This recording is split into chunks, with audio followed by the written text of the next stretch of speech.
Pemirsa, Majelis Hakim Pengadilan Tipikor Padu Pengadilan Negeri Palembang menolak nota keberatan atau eksepsi yang diajukan ke tim penasihat hukum mantan Gubernur Sumsel Alex Nurdin.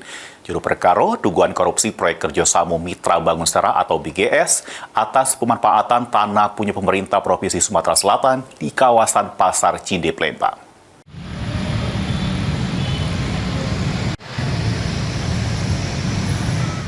Sidang lanjutan kasus dugaan korupsi proyek kerjasama Mitra Bangun Setara (BGS) atas pemanfaatan tanah punya pemerintah Provinsi Sumsel di kawasan Pasar Cinde Palembang dengan terdakwa Alex Nurdin mantan Gubernur Sumsel jeru agenda putusan sela.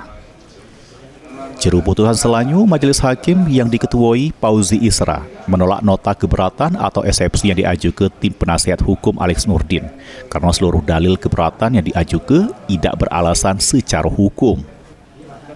Sehingga Majelis Hakim memerintah ke Jaksa Penuntut Umum untuk melanjut ke persidangan ke tahap pemeriksaan perkara. Satu, menyatakan keberatan terdakwa terdakwa satu Suharji Alex Nurdin dan HM Nurdin Panji tersebut tidak dapat diterima. Dua, memerintahkan penuntut umum untuk melanjutkan pemeriksaan perkara. Nomor tiga, menangkan jaya perkara sampai dengan putusan akhir. Demikianlah putusan dengan transaksi sidangnya dalam Sidang bakal dilanjutkan dengan Minggu Jabu dengan agenda pemeriksaan saksi-saksi dari Jaksa Penuntut Umum. Heru Wahyudi, PAL TV.